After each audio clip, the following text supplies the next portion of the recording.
Ngalolona lolu suku bevukile abenkosi behlotshiswe ubukhosi bakhe sebebuthwa abakhethwa bengeniswa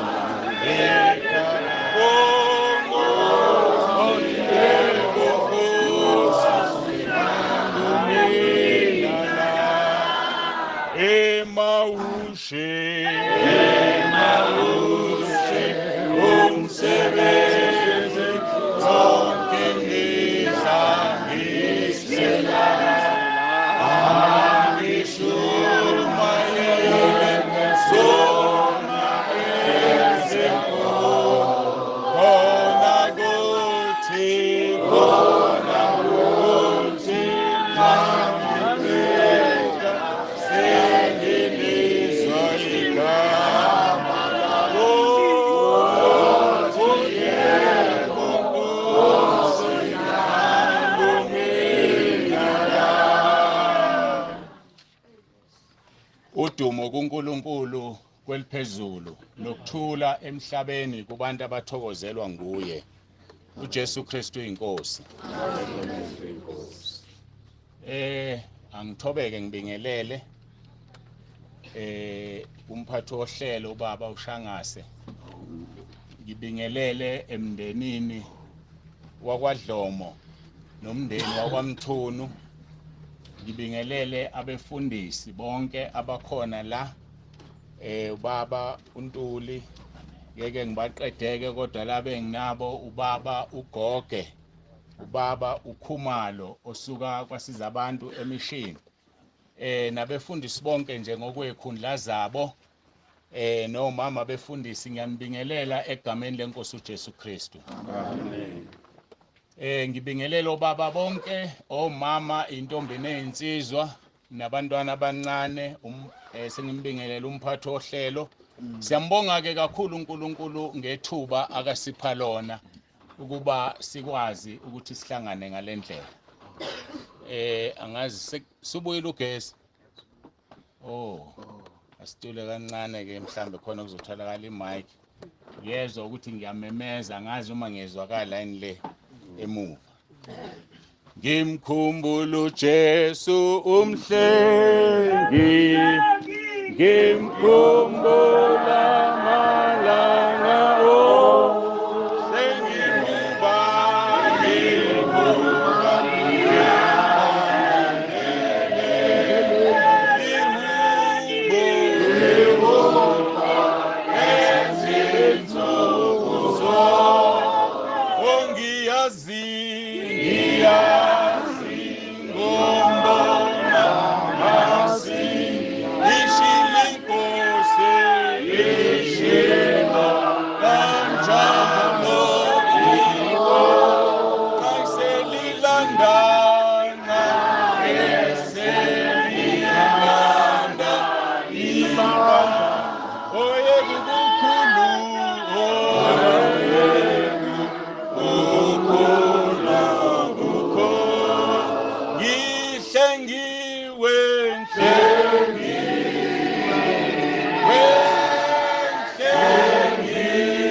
ezwini lenkosi esizolithola kwabaseThesalonika bokuqala, baseThesalonika bokuqala. Ngingakafundi ngiyafisa ukuthi ngikhuleke ngitshele uNkulunkulu abe kanye nathi. Baba, egameni likaJesu ophilayo, uNkulunkulu wethu onomusa, siphambi kobuso bakho siyazithoba nangawo lo mzuzu. Siyacela Nkosi ngomoya wakho ingcwele ube phakathi kwethu, kube wena okhulumayo. Usebenzise lo mzimba nami ngihlale phansi ngilalele. Moya kaNkulunkulu ophilayo, moya ongcwele mduduzi. Ngiyacela uwenze umsebenzi, ududuze emndenini. Ududuze indodakazi osekuphela kwaye khona isisebenzile. Ifana nomuntu ongathintekile kule nkonzo iyodwa yehla yenyuka. Siyacela ududuze nabazukulu nesizukulwane. Ududuze Nkosi abantwana bakho bonke abalaba bakhona ngoba ngandlela thize bathintekile ngobaba uDlomo. Sibonga kakhulu ke Nkosi ngoba ushilo kumahubo 116 verse 15 wathi kuyigugu kuwe ukuhamba kwabangcwele bakho. Siyazi Nkosi, siyazi ukuthi uyilungisile indaba yakhe. Sihlalile phansi sakhuluma naye sakhuleka. uNkulunkulu wethu usithembisile. Wathi noma izono zibomvu njengobubende ziyoba mhlophe njengeqhwa. Ngakho siphambi kobuso bakho siyathobeka. Moya kaNkulunkulu, moya weqiniso, khuluma nathi manje uJesu Kristu inkosi. Amen. Mhlawumbe ngingakangena ezwini, ngiyakhumbula ngoba nakho ngikhuleka. Uma sihamba emhlabeni sisuke silethwe uNkulunkulu ngenjongo ethize.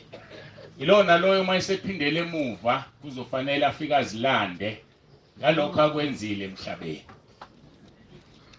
Noma kuhle noma kubi, kodwa sisazoma phambi kaNkulunkulu. Kubiza ukuthi ke umuntu alungiselele usuku olufana nalolu. Ngoba uma ungalungisele uzofika uthini phambi komdali wakho.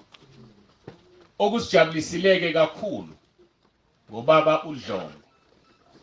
Ngoba sinikiwe inkonzo ebandleni yokuvuma izono.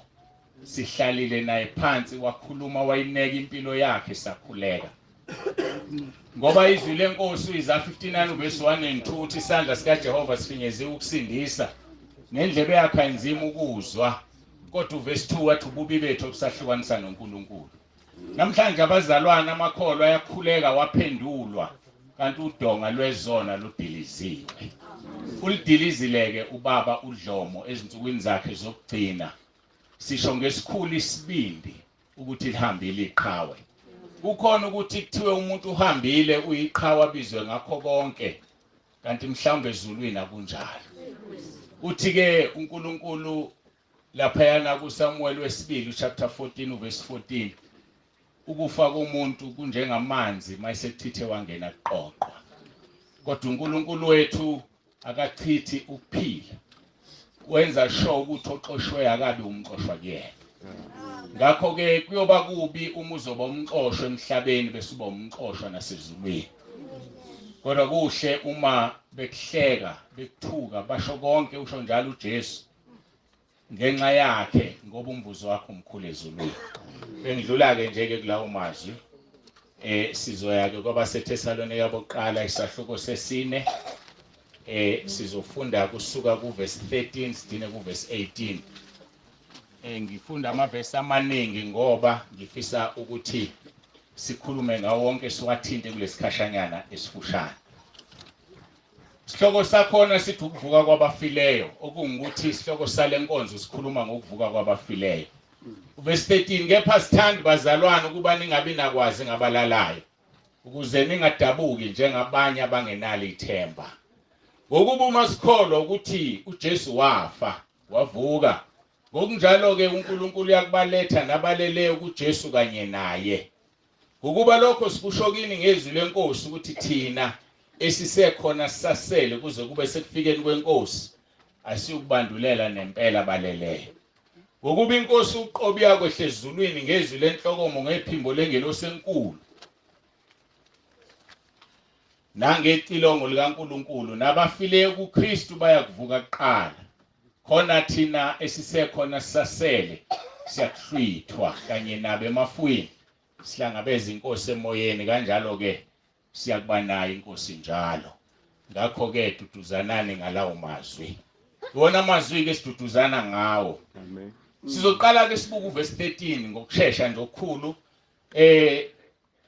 Lithi izwi lenkosi kepha sithanda bazalwane kuba ningabi nakwazi ngabalalayo ukuze ningadabuki njengabanye abangenalo ithemba. Ukuqala umntwana kaNkuluNkulu akafi uyalala. Ingakho ke kufanele singabi abantu abangenalo ulwazi. Uthi uNkulunkulu Hosea chapter 4 verse 6. Abantu bami bayabhubha ngenxa yokuswela ulwazi. Bayabhubha abantu ngokungabi nalo ulwazi. Ngiyakhuleka ngiyamfisa uNkulunkulu asisize sithi siphuma kule nkonzo kube kukhona ulwazi oluthize silitholayo ngabaleleyo. Kwenzakalani ke ngabaleleyo? Ake siphendule lo mbuzo.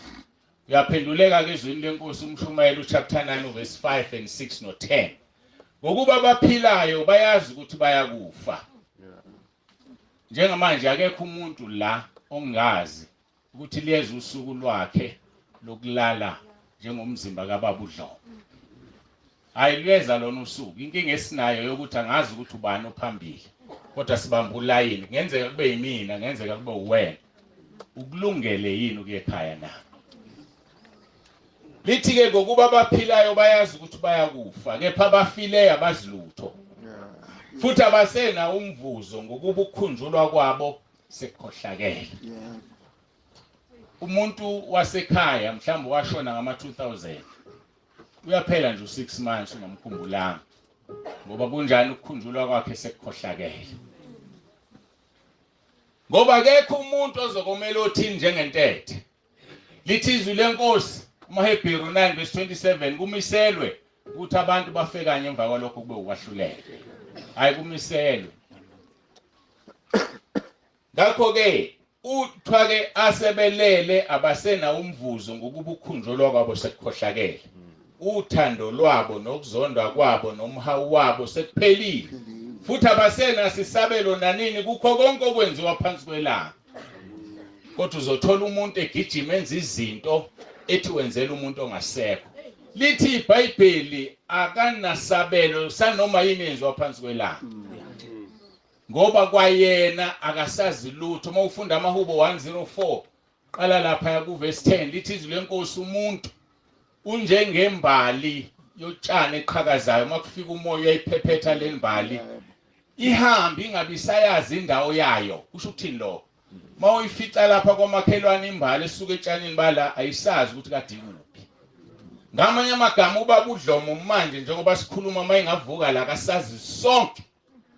Akasazi angeke ngisho indodana zakhe ubengasayazi ngoba uNkulunkulu kudalile ukuthi umuntu mayisuka kulomhlaba uyalivala ipage engqondweni usala into eyodwa imisebenzi yakho kuphela. Imisebenzi yakho iyona into ezokulandela. Ngavele ngakhumbula elinye ikhehla elashona kuthwala lintshontshe inkomo. Ngangixoxelwa ke owayekhona oyaziyo le ndaba. Ngizoma ngithi kuthiwa ngikhuluma inganekwane. Esatshwe endaweni entshontshe inkomo. Kuthwala fika usuku lokugula wagula. Kwabonakala sekufanele ahambe kodwa akahambanga. Wayeyibala ngaminye imizi. Ethi indlela ngiyibone nazi inkomo zakwamkhize zingivimbile. Ngoba imisebenzi yakho umuntu yamlandela. Athi ngicela ningibizele bona ngizoxolisa ukuthi uma ufika umndeni wakwamkhize kuvaleke ukukhuluma akakwazi ukukhuluma. Uphuma uhambe abize esinye isibongo. Athi nazi ezakwabani inkomo zingivimbile. Athi ungabiza umndeni ahluleke ukukhuluma mawusuhambile uvuleka qaqe. Ngoba sisazozilanda ngayo yonke into esiyenzile kulomhlaba. Okuhle noma okubi. Ngakho ke lithi lelizwe uthando lwabo nokuzonda kwabo nomhawu wabo sekuphelile. Futhi abanasi isabelo nanini kukho konke okwenziwa phansi kwelanga. Amen. Konke isandla sakho verse 10 esikufumanayo ukwenza kwenze ngamandla akho ngokuba kukho umsebenzi namcabango nakwazi nakuhlakanipha endaweni yabafileyo lapho uyakhona. Ngisho ukuhlakanipha kuyaphela. Ubuqili buyaphela. Ngeke ngizwe kuthiwa khona abantu abayithandayo imoto zabo kangangokuba enye indoda ngapha eStern Cape yangcwatshwa noMercedes wayo. Wafika iTLB yamba umgodi omkhulu ya driver yafakwa wahlala esteringini yambozwa.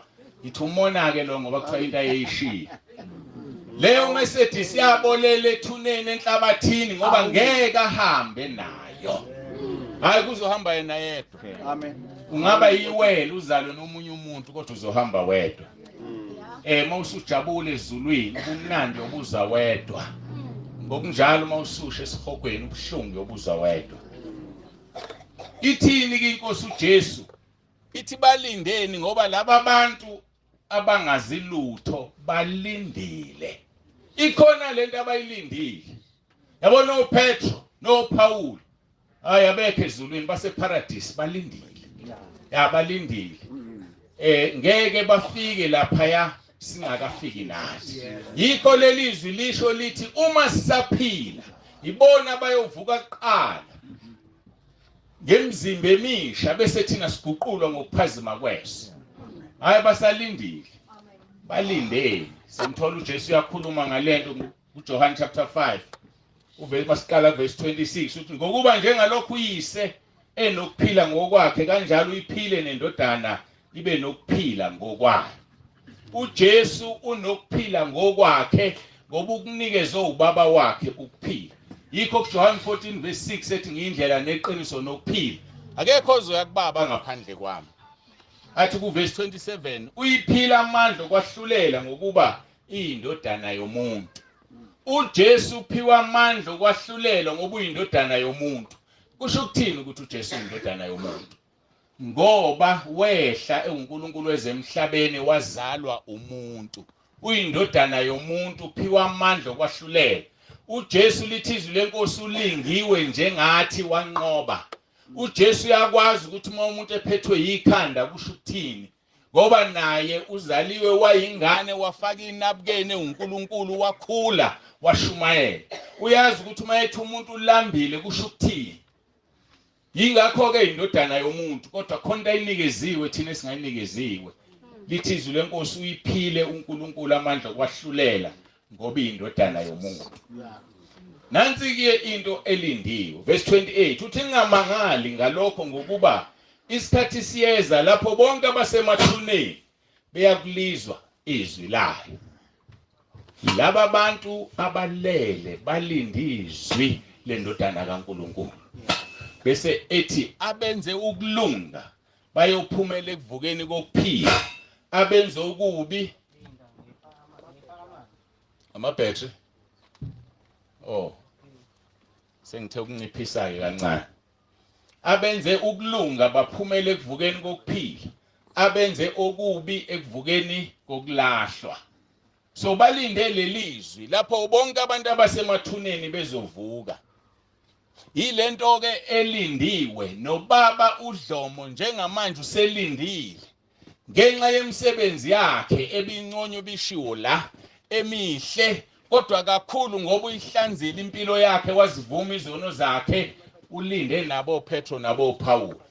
Okwethu ke thina sisaphila emhlabeni simele ukukholwa singakhathazeki njengoba uJesu washo kuJohn 14 verse 1 wathi inhliziyo zenu mazingakhathazeki kholwane uNkulunkulu nikholwe nayimi.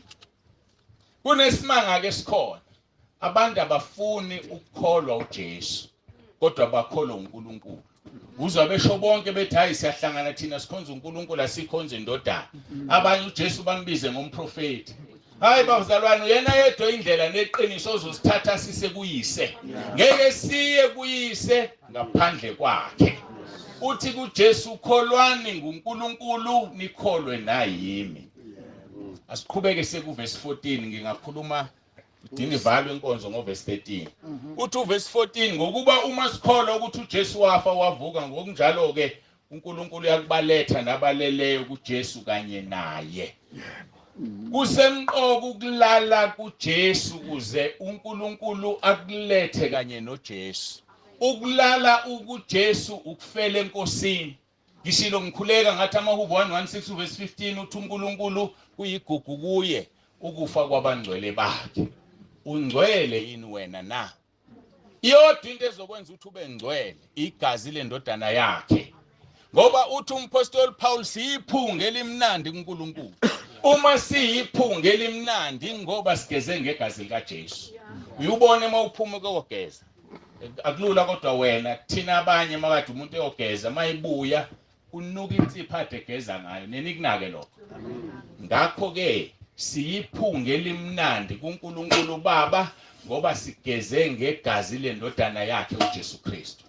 Uma ungagezile ngegazi la lendodana yakhe kusho ukuthi unephunga elibi.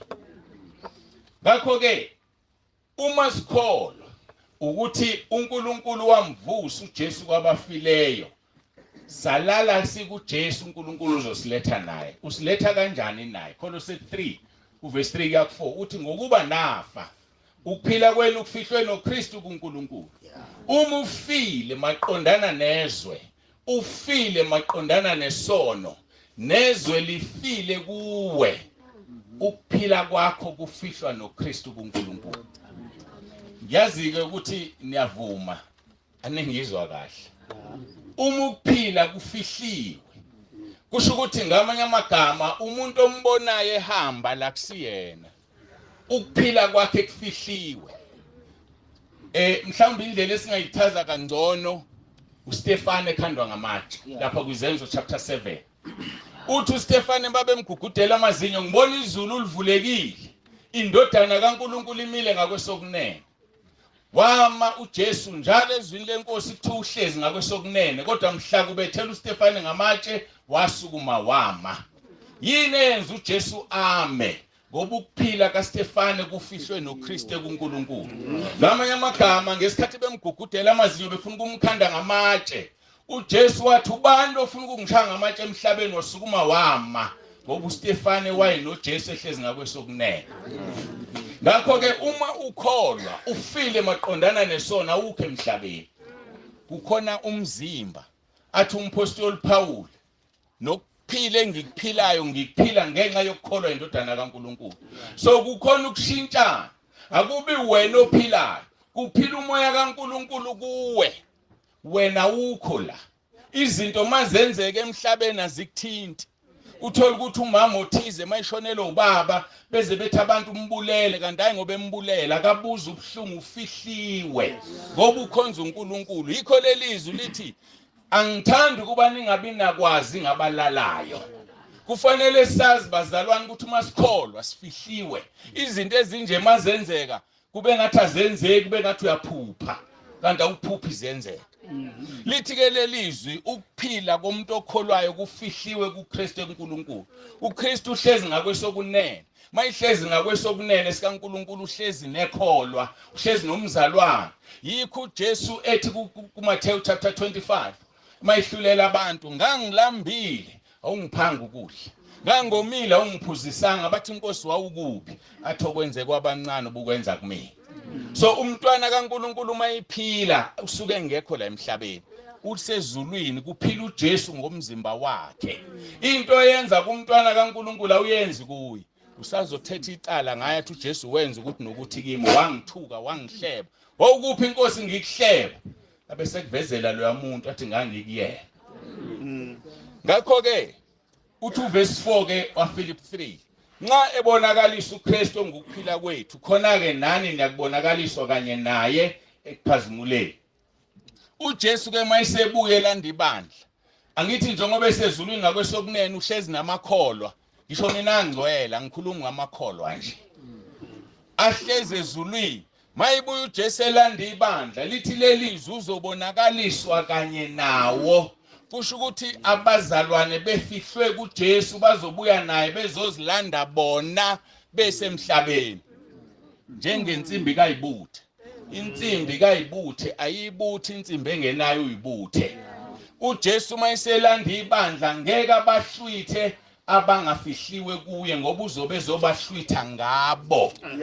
Hayi angazi uma ngezwakala. Ngakho kukubiza ukuthi ufe maqondana nezwe, uphile maqondana noNkulunkulu, ukuze uma seJesu selanda ibandla eze nawe elande wena, ukuze uhlwitheke, ngoba ngeke uhlwitheke uma kuphilizwe kuwena.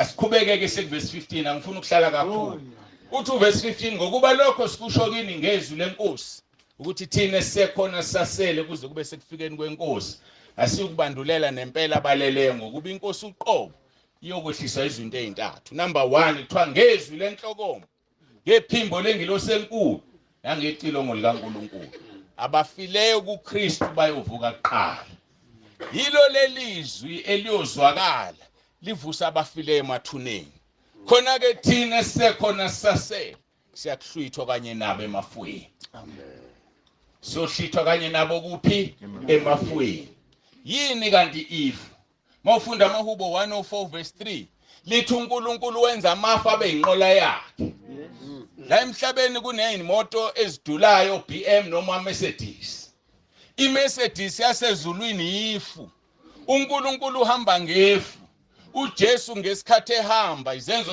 chapter 1 verse 9 lithi izwi lenkosi lafika ifu lamhlwitha bathe besamgqolozele babona amadoda amabili athi madoda aseGalile nimele ningqolozele ezulwini uJesu lo elimbona enyuku yobuya ngendlela efanayo wahlwithwa yifu wahamba nalibandla uzothi thwa sohlangana emafwini bese simhlangabeza lenqola yasezulwini ayuthatha noma ubani yothatha abangcwele yothatha abayihlanzile impilo yabo yothatha abafana nobaba uDlomo lele la namhlanje ulela umzimba wakhe yena akekho uhleze eparadise ulindile izwi lenhlokomo umbuzo wami omkhulu uthi ukulungele yini ngoba ayisizoyihlangabeza inkosi emafwini abanye badideka bathi awuselokusazala ukuthi uJesu uzobuya ingoba unike thini ithuba lokuzihlambulula ngabe kade ebuyile bahlwithwa bavuka oPaul bashintsha nabaphila ngaleso sikhathi kodwa kwenzelwe thina umusa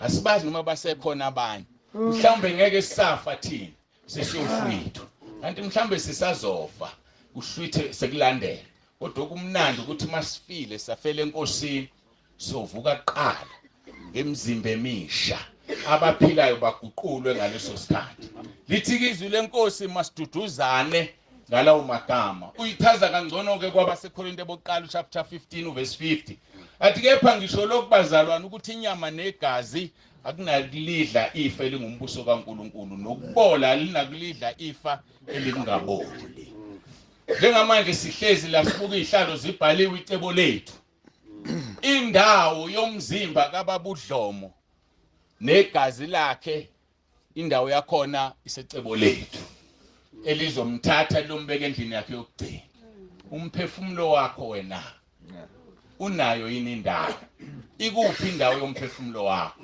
mali ngakhala icilongo manje uzohlwithwa na khona inganekwane yokwenzeka kuthiwa inyama negazi alinakulidla ifa elingungaboli yabona njengoba ngimile la kuyobonakala lesudi umfunzana la ngoba ngeke iguqule oguqula umzimba bayothi mabefika bafike bathole impahla zenu zisele zodwa lokuguqula umzimba wenze njani wayizulwini kuyoba buhlunguke ngoba uthi uJesu bayothi bebabili embhedeni kuhlwitha omunye asala uyavuka ubheka ubaba wasekhaya nomama wasekhaya akekho futhi ubona ngani ngena dress iphele noma ngamapijama endoda ihambile bazalwana simkhonzeni uNkulunkulu sihambe ngobungcwele bhekani verse 51 ngiyanitshela imfihlakala siyokulala sonke kepha siyaguqulwa sonke ngesikhashanyana ngokuphazima kweso ngetilongo lokugcina ngokuba itilongo liyakhala abafileyo bavuswe bengenakubola thina bese siyaguqulwa ngokuba lokho okubolayo kumele ukwembatha ukungaboli nalokho okufayo kumele ukwembatha ukungafi uyembetheni ingubo enguKristu na lithi izwi lenkosi embathana uJesu Kristu ukuze kungavuswa inkanuko inkanuko ivuswa ukuthi awumembethe uJesu athi umpostoli Paul siyabubula sibubulela ukwelakanyiswa ngale ngubo kuze singafunyana sihambaze ngoba kunabantu abazofunyana behambaze athi umculo etilongweni nale ngubo sinikiwe vele enkosini babusisiwe abayideni ihlanzekile azothi mayibuya uJesu bese bayahlwithwa ngakho ke ukungaboli kufanele sikwembathe kufanele sibubule ngoba malidilizwe leli dokodo sinesakhiwo ekhaya ezulwini esingenziwanga ngezandla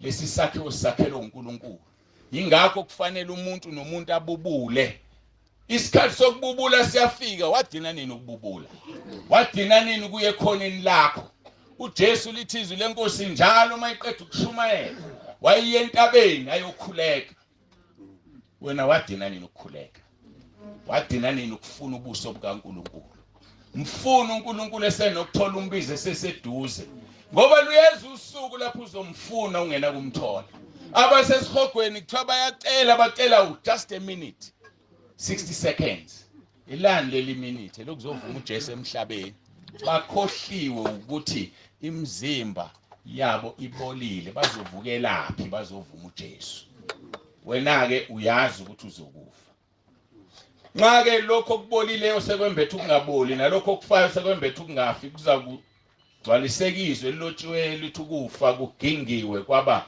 ukunqoba so ukufa ke kuyagingwa kuba ngokunqoba kufanele sinqobe bazalwane uJesu ulindele ukuthi umuntu nomuntu anqobe baseKorinte bokuqala chapter 15 verse 57 lithi makabonge uNkulunkulu osipha ukunqoba ngendodana yakhe uJesu Kristu akekho omunye sinqoba ngaye sinqoba ngoJesu kuphela ngakho ke kufanele uthathe uJesu mawungenaye usindiswe yazi abantu abasindisiwe babukelwa phansi ubani usindisiwe akasakwenza ukuthi nokuthi kodwa kuNkulunkulu lo muntu njani uhlakaniphile kuzogcwalisekizwe lithi kufa kuphi ukunqoba kwakho na kufa luphi udosi lwakho na bese kuthiwa udosi lokufa isona amandla esona ngumthetho makuthiwa udosi lokufa isona udosi siyalwazi enyosini inyosi nodosi ngakho udosi lokufa isona amandla esona ngumthetho ngaso sonke isikhathi mawudla isona ubokwazi ukuthi udosi lokufa lo angisho ukufa lokhu ngisho ukufa ukuhlukana noNkulunkulu lokhu kufa uSathane angakwazi lokhu kufa uSathane wenza uNkulunkulu engathi uqamba amanga ensimini yaseEden uthi uNkulunkulu ku Adam ungadla kuyo yonke imithi kodwa ungadli kulo ngoba mhla wadla kuzofa ithi inyoka kuEva uqamba amanga uNkulunkulu ubona ukuthi nizofana naye wayengakhulumi ngokufa lokho esikubona la wayikhuluma ngokufa kokuhlukana naye ngoba ukufa kwesibili ithibi lomlilo ngakho ke kubiza ukuthi vuka ekufeni komphefumulo uvuma uJesu njengenkosi nomsindisi wakho umvume ukholwe ukuthi uNkulunkulu wamvusa kwabafileyo uzobe usuvukile emathuneni uthi kuNkulunkulu mhla wadla isono uyofa nokufa inyoka iunderstand ikhulunywa ngakuphi ukufa namanje nathi asikhuluma lokufa lokhu kuumnyango wokungena ekuphileni okungale kwethu lokhu kuyinto esingayesabi thina esingenalo uvalo lokufa esihlanza impilo yethu mawuzithola usaba ukufa zihlole uzibheke ngoba uFirst John chapter 4 verse 18 lithi ukwesaba kunesijeziso nowesaba yakaphelele othandweni so umuntu esaba ukufa ingoba usaba ukubhekana nomdali wakhe akaphelele othandweni asipheleleni othandweni uNkulunkulu luthando ukuphelela othandweni ukuphelela kuNkulunkulu uqobo lwakhe ngakho ke masikhumbule kuyigugu emehlweni kaNkulunkulu ukufa kwabangcwele bakhe uyakhala kuNkulunkulu kuHezekiel chapter 18 verse 23 uthi ngiyenamela nokwenamela yini ukufa komubi uJehova akakunameli ukufa komubi ngoba uyazi ukuthi laba abantu bayisihogweni isihogo akasidalelanga umuntu sidalela uSathane nengilosi zakhe kubiza ukuthi ukhetheke mntaka baba khetha ufuna ukuya ezulwini noma ufuna ukuya esihogweni iyodwa into ezokusiza ukuvuma uJesu uRoma 10 verse 9 umvumo ukuthi uyinkosi uthi uverse 10 uma uvuma ngomlomo wakho ukuthi uJesu uyinkosi ukholwe enhlizweni yakho ukuthi uNkulunkulu wamvusa kwabafileyo uyakusindiswa ngakho ke njengamanje ngivula ithuba labantu abafuna ukuvuma uJesu uRoma 10 verse 9 asazi usalelwe isikhathi esingakanani, angazi ukuthi unamba bani kulayini, kodwa iqiniso lithi ngeke womele othini njengentethe. Sisezophuma kulo mzimba, sisezosuka kulo mhlaba sonke singabahambi. Sukuma ume ngenyawo uvuma uJesu ngoRoma 10 verse 9. Uma ungakazi umvumo, omunye uzothi hayi mina ngasindiswa ngamamukela uJesu. Ngikubuza ukuthi wakhuleka wathini. Uma ungasakhumbula ukuthi wathini, ngikunika ithuba, ngoba uma uvume manje ngoRoma 10 verse 9, uma ekubuza umuntu ngelinye ilanga wamvuma wathini uJesu uthi ngathandazizwe, Roma 10 verse 9. Iphutha esilenzayo thina zinceku zikaNkulunkulu befundisi, sikhulekisa abantu imkhuleko esuka enhlizweni zethu, kanti uNkulunkulu usiphilizwi lokumukelisa umuntu uJesu, Roma 10 verse 9. Ofunayo akasukume njengamanje, anizukuza la phambili, sukumume nje la ukhona, khuleke emva kwami, Roma 10 verse 9. Uma kukusuku lwakho ngifuna ukukuthembisa amazwi eziwa iselelesi, nawe namhlanje ungawezwa uma kusuku lwakho. Uthi uJesu kwiselelesi, namhlanje ngizoba nawe eparadise.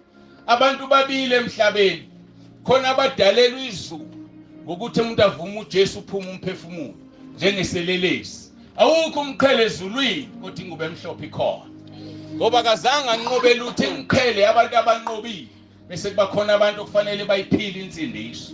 Umvumo uJesu, uvuma izono zakho, ubhabhadiswe, gcwaliswe ngamandla kaMoya oNgcwele, uyiphilile insindiso, wanqoba uyothola umqhele ezulwini.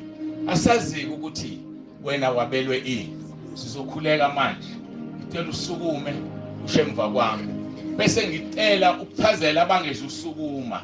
Sikhonza uNkulunkulu obonayo, ungahlali bese uthi uzoshemva kwami, ngoba ukusho kwakhe emva kwami akwamukelekile ezulwini ngoba usukuma. Sukuma nje, usukuma, hayi angizucimezisa umuntu. Hayi uJesu ufuna simthathe ilanga libalele. Sesizokhuleka, sesizokhuleka. Sukuma, ungasali, simvume uJesu. Mabungizwe kahle, angishongo ukuthi ngifuna abantu abangasindisiwe. Ukuvuma uRoma 10 verse 9 akubiza ukuthi usindiswe, kubiza ukuthi uvule umnyango wakho wezulu, ukuthi inkosi makuukuthi ngiyahamba namhlanje njengeselelesi ngibe nawe eparadise. Ngoba siyakholwa, sikholiwe sihamba nezinto, siyakholwa senza izinto uNkulunkulu angazifuni, kodwa bekufanele ushintshe namhlanje. Uthi ngosuku okwafihlwa ngalo umzimba kamfundisi uDlomo, nami ngashiyashintsha impilo yami. Umbongo uNkulunkulu ukuthi Baba, bengingazi ukuthi kanti ubufuna mina ekhaya ezulwini. Siphakamisa izandla thina esimile sikhuleka base Roma 10 verse 9. Nizosho emva kwami. Nkosi Jesu, ngiyavuma ngomlomo wami ukuthi uyinkosi. Ngiyakholwa enhlizweni yami ukuthi uNkulunkulu wakuvusa Nkosi Jesu kwabafileyo. Ngiyakhuleka egameni lakho Nkosi Jesu ukuba ungisindise. Amen. Ngicela ukunikhulekela ke nimile. Baba, egameni elihle lomfowethu uJesu, namba abantwana bakho sebekuvumile. Ushilo wathona amahloni ngami phambi kwabantu, nami ngiyoba namahloni ngaye phambi kwengilosi zikaBaba noBaba. Ngiyakhuleka Nkosi kuba wenza izwi lakho amaHubo 103 verse 5, othe usuthisa ukulangazela komuntu ngokuhle. Uyabazi Nkosi abakudingayo empilweni yabo bese kulokhu ukuphila, basuthise ngokuhle, ngoba wena wedwa othethelela izono, wena wedwa uNkulunkulu wethu owelapha zonke izifo. Makukhona ogulayo manje kulaba bamile ngegama elinamandla likaJesu Kristu waseNazaretha, nangegunya engilinikezwe kuMathewu 18:18 ukuthi engibophe emhlabeni iboshwe ezulwini, bayakhululwa bayaphiliswa manje ngegama likaJesu ophilayo, uJesu Kristu inkosi. Amen. Amen. Siyabonga, ningahlala phansi. Mphathi wohlelo. Amen. Ngiyabonga. Icilongo selizokhala bakithi, sondelani kanani sikhule. Icilongo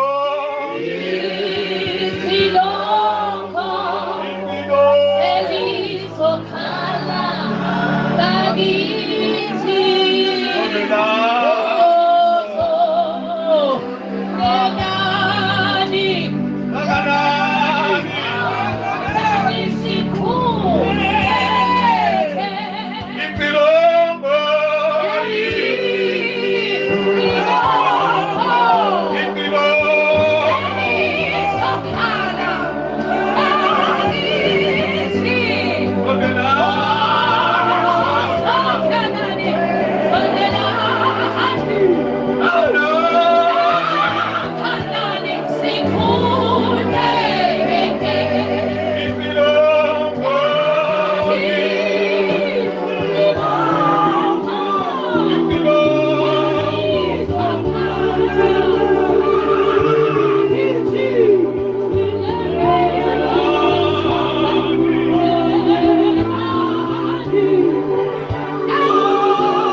Siyashesha la etilongweni ayibonge inkosi bazalwane mangithuba ngiyakhuluma nami mangithuba lokuthi ngikhulume ngiyakhuluma endaweni yevangeli uyabona kuqubuka izinto zami uma kushunyelwa ngalolu hlobo haleluya mhlambe ngikhulume kuze konakale kakhulu kanti kulungile manje ayibonge inkosi kodwa ngaba insizwa yobazalwane ngaba insizwa eyinsizwe nje sasezweni